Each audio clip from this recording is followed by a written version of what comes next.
I worked the night shift as a security guard at a tech company campus about 30 minutes outside of Denver. It wasn't glamorous. I was alone most nights, watching security feeds, logging hourly patrols, and keeping an eye on motion detectors for the handful of buildings that dotted the complex.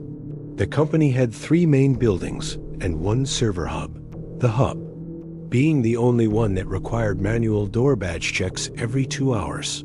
I didn't mind the silence. In fact, I preferred it.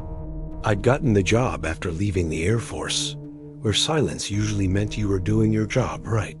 But the silence that night, it felt different. It started with the alarm panel buzzing. Not the blaring kind, just the silent motion alert that triggers when something crosses the restricted sensor zone in Building 2. That's not abnormal on its own. Spiders, ventilation issues, even wind can set those things off. So I checked the cameras. Nothing. No movement. Just rows of desks, still and empty in the soft green glow of night vision. I switched to infrared. Still nothing. I logged it as a false trigger and turned back to my crossword. But less than a minute later, the silent alarm buzzed again. Same motion sensor. I flipped back to the feed. Same still room. I stared at the screen for a solid 30 seconds, expecting something to move. Nothing did. That's when I noticed something I hadn't before. One of the office chairs was slightly turned. Not completely, just a few inches off angle from where it had been moments ago.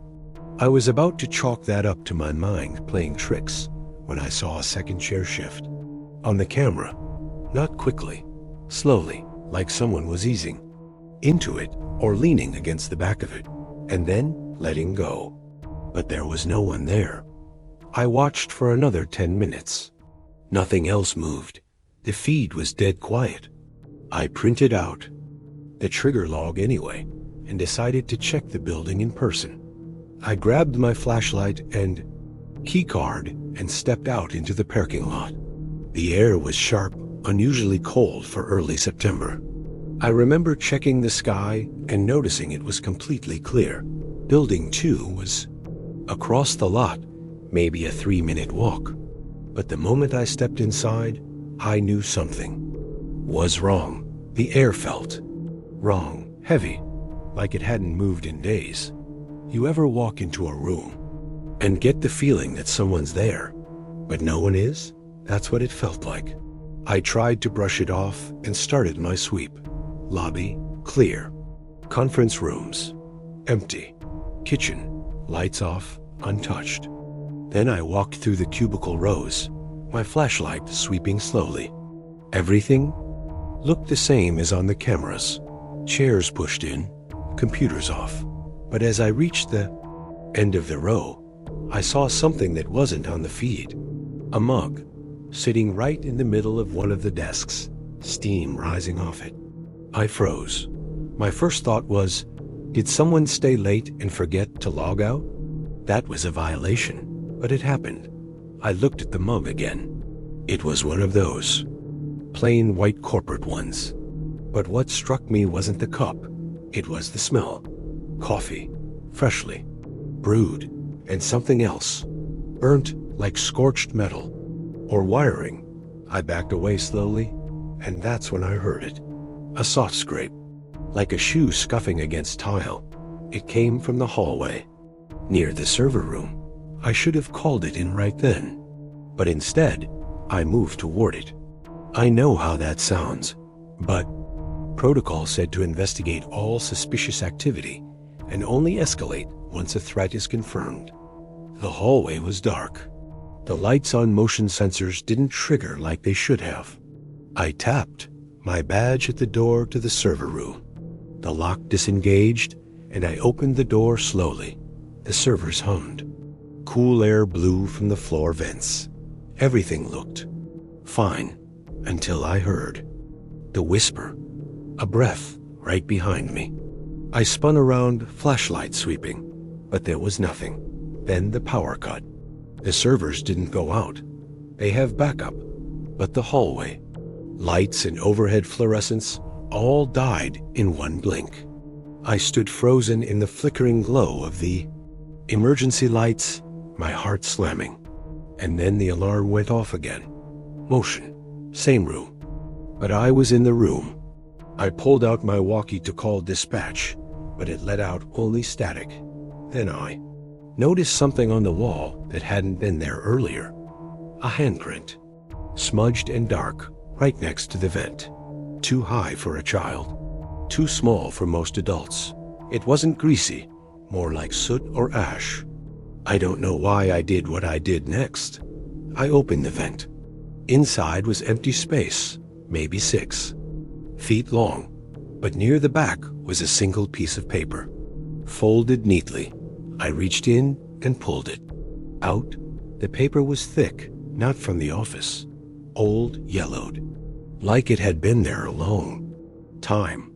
Written on it in thin, shaky handwriting were 3 words. Stop the watching. That's all. No name, no context. I put the note in my back pocket and got out of there. When I returned to the security station, I checked the feed again. This time, the cameras weren't working. Every single Building 2 feed had frozen at 2:17 a.m. the exact moment I had entered the server room. And here's the part that still messes with me. When I played back the feed from before I entered, the part where the chair moved, I watched it carefully. I slowed it down, frame by frame. And I swear to God, in one of the frames, just one, there was a face. Not a person standing, not someone walking. Just a face, in the reflection of a monitor. Pale, expressionless, not looking at the desk, looking into the camera. I printed that frame, but the printer only spat out a blur. I saved the image to a USB and brought it home that morning. When I opened the file on my personal laptop, it was corrupted. I told my supervisor everything, showed him the logs, described the mug, the whisper, the note. He didn't laugh. He just nodded and told me to write it up and let it go. Let it go. I found out later that the company built Building 2 over a repurposed military communications site from the 70s. Something about long wave transmissions and deep Earth signal experiments. Apparently, part of the server substructure was built directly into one of the old underground chambers. No one had told me that before. I still have the note, folded and hidden in a locked box in my garage. I never got an explanation, and I never worked another night shift again.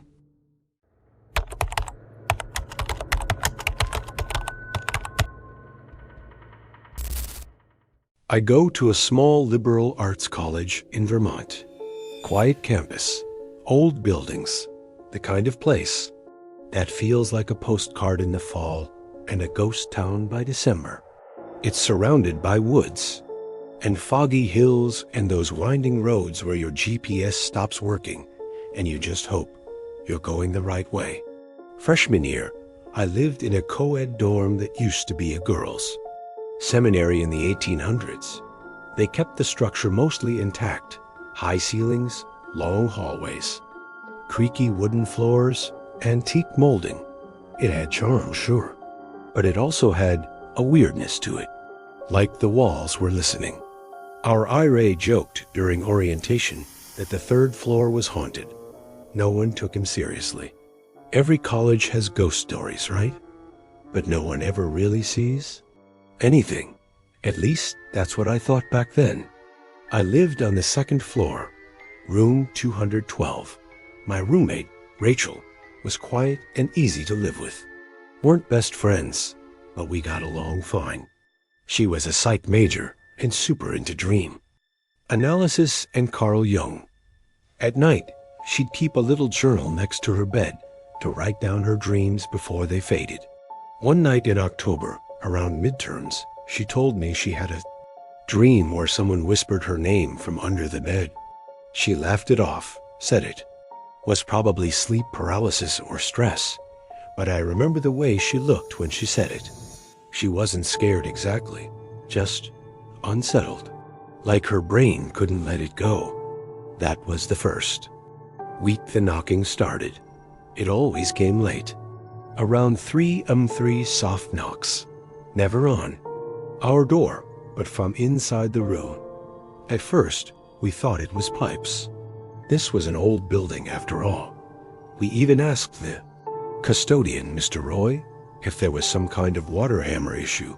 He said no, and he'd heard stories like that before, which didn't help. Then it happened again the next night. 3 knocks. Always from a different corner. One time it came from the closet door. Another time from the top bunk railing. Once, I swear it came from inside my desk drawer. We never said anything to each other in the moment, just laid there pretending not to hear it. That's something I learned about fear. It makes you complicit, makes you stay quiet and still so the thing doesn't notice you. A week passed, then 2. It was like the knocking picked a new part of the room every night.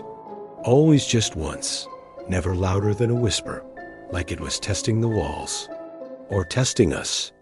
The night things escalated was the night Rachel didn't come back from the library.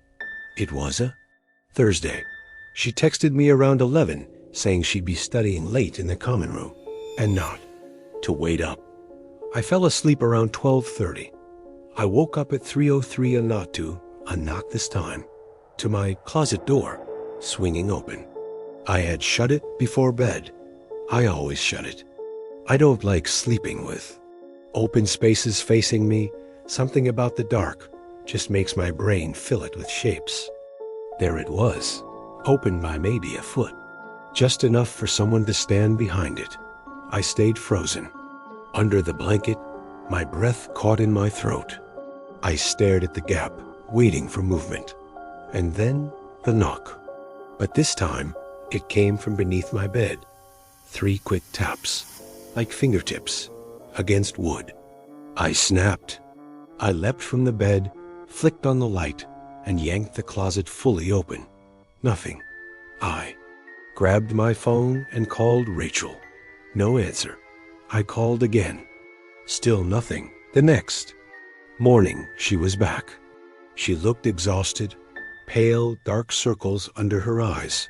I asked her why she didn't answer, and she said her phone had died and she fell asleep in one of the library study rooms. That's when she asked if I had knocked on her desk in the middle of the night. I told her no. I thought she wasn't even in the room. She stared at me for a second and then said, "I dreamed someone sat on my bed." I could feel the mattress shift, and when I opened my eyes, there was a shadow on the ceiling. It looked like it was watching me. We both started sleeping, with the lights on after that. We told our IRA. He half-jokingly offered to smudge the room with sage. We agreed, even though I didn't believe in that stuff. But I was desperate. I just wanted the knocking to stop. It didn't. In fact, after the smudging, it got worse. It stopped being just knocking. Now we heard breathing. Soft, raspy inhales, like someone with a bad cold just behind the wall. Or right by your ear when you rolled over. One night I woke up to the feeling of hair brushing against my cheek. I sat up thinking Rachel had leaned over me, but she was fast asleep in her bed on the other side of the room. And then the dreams started. Or maybe they weren't dreams. I still don't know. I started waking up with scratches on my legs. Not deep, just faint red marks like someone had run their nails gently across my calves or ankles. I asked Rachel about it. She showed me her wrists. Same thing. We went to the campus nurse. She said it was probably stress-related, maybe dry skin, maybe self-inflicted during sleep. But we knew better. We weren't hurting ourselves. Someone else was. One night, around mid-November, I stayed up late writing a paper. Rachel had already gone to bed. I had headphones in, but no music playing. A trick I used to tune things out. I kept hearing something. A soft shuffling sound. I thought it was Rachel tossing in her sleep. Then I looked over. She wasn't in bed. The blanket was pulled back. The pillow still indented. But she was gone. Her shoes were by the door. Her coat still hanging on the hook. I checked the bathroom. Empty. I checked the hallway. Empty. Then I saw the closet door closed again. I don't know why I did it. I don't know what I expected. But I walked back in, stood in front of the closet, and opened it. Nothing.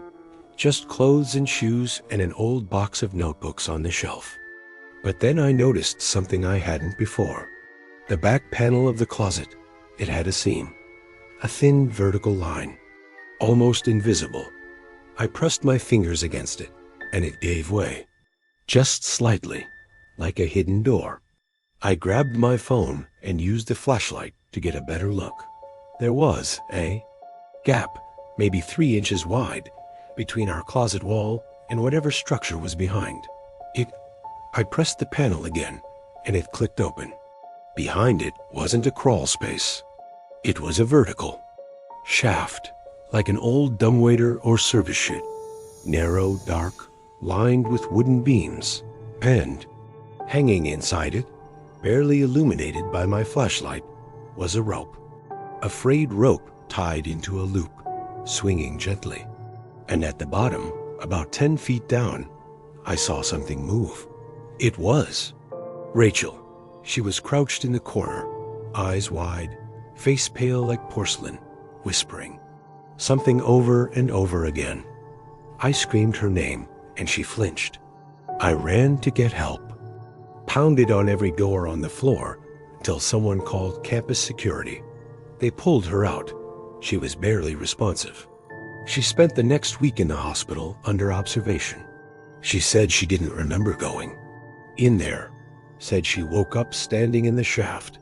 Sighed something had whispered her name from inside the closet, and she got up to shut the door, but the door opened by itself. After that, everything went black. Rachel never came back to campus. She transferred the next semester. I still keep in touch, but we don't talk about it. I moved dorms, but before I left, I asked Mr. Roy, the custodian, about that shaft, about the seam in the closet. He looked uncomfortable, said the building had been renovated a dozen times, said there were spaces they never mapped out. Then he said something that still gets stuck in my head. Some places were never meant to be opened again. A month later, I walked past the old dorm on my way to class. Our window was covered, boarded up from the inside. I never went back. But I still hear things some nights when I'm alone, when I know no one else is around. The breathing, the knocking, like it followed me. And I still wake up sometimes at 3:03 a.m. without knowing why.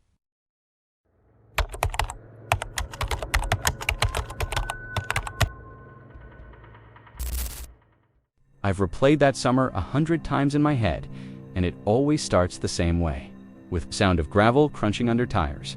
We had just moved to a new town. Me, my mom, and my older brother Caleb. It was the middle of July, blistering hot, and my mom had just taken a job as a nurse at a long-term care home in a rural stretch of Pennsylvania.